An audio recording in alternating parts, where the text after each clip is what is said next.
Hi folks, Frank Connors here again. Silas and I are taping from Stones and Stories this afternoon.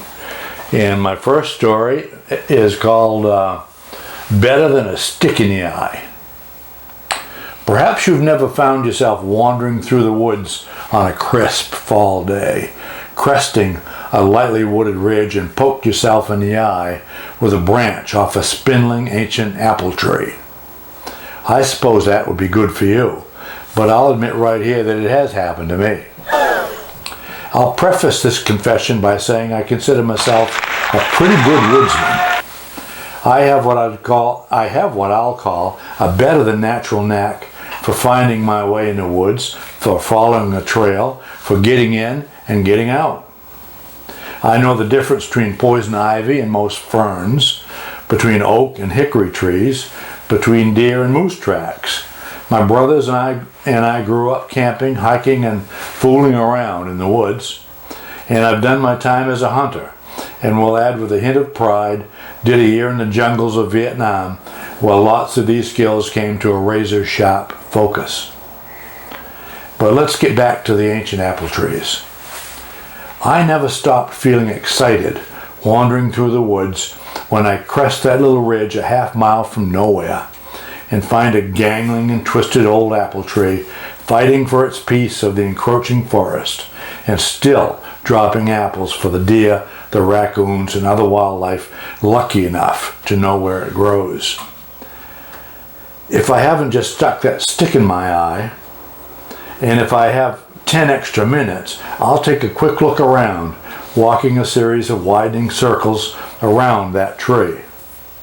More often than not, I'll find more old fruit trees. Sometimes I'll find an abandoned cellar hole and a maze of crumbling stone fences, and maybe even a leaf-filled dug well.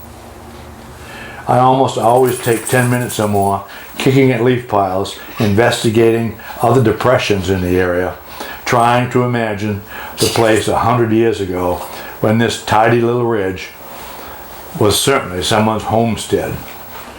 Before I abandon that little hill, maybe I'll fill my pockets with a bunch of funky-looking apples, some wild, found fruit that I take home and make into a bowl of tart, flavor-filled applesauce. So imagine my delight a couple of weeks ago when a tour of a field not far from my house with grandboys Silas and Xander halted unexpectedly when Xander pointed at an old apple tree just inside the tree line. Having the little guy spot it and wanting to explore around it made my spirit soar. Of course I knew the tree was there. I've trimmed around it the old thing more than once, trying to give it room to help it survive, if not flourish. But this day, this was a wonderful discovery for our 3-year-old grandson Xander.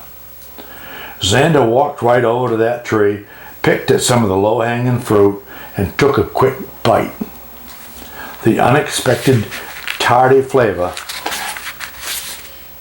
made his face twist and his lips pucker. But he went right back for more. Before the day ended, he wanted to climb that gnarled shoulder of that tree and explore its limbs. In the next couple of minutes, I showed him how to look for wormholes in apples, told him scabs often offer good flavoring to an apple, and that all apples don't have to be perfectly shaped and sized to taste good. Knowing his mother might ask when we got home, I suggested that apples on the ground probably should just stay there. You gotta leave something for the deer to eat, I told him, and he accepted my logic. In the days that followed, the boys and I have returned to that old tree a couple of times, and they have delighted in showing the tree to their mother and to Jane. Xander has taken to sitting on my shoulders more than once, so he can reach the bigger, finer apples near the crown of the tree. We've picked spare apples for him to take home. We've gone off into the woods where I've shown them a few other apple trees, and we've found turkey feathers, animal scat, and other artifacts of nature around us. One evening we dropped to our knees so the guys could better see deer tracks that connected one tree with another. Last weekend we talked about the apples on our new favorite tree playing out. We wondered if we might find another tree or go to an orchard where there were ladders for picking and unlimited fruit. I worried the adventure might not be quite the same. Then we gathered enough apples to blend with the fruit from our Hannaford bags and made us our own special batch of applesauce. Good stuff, Silas and Xander decided. They have no idea. This was published in October of 2017. Thanks for listening.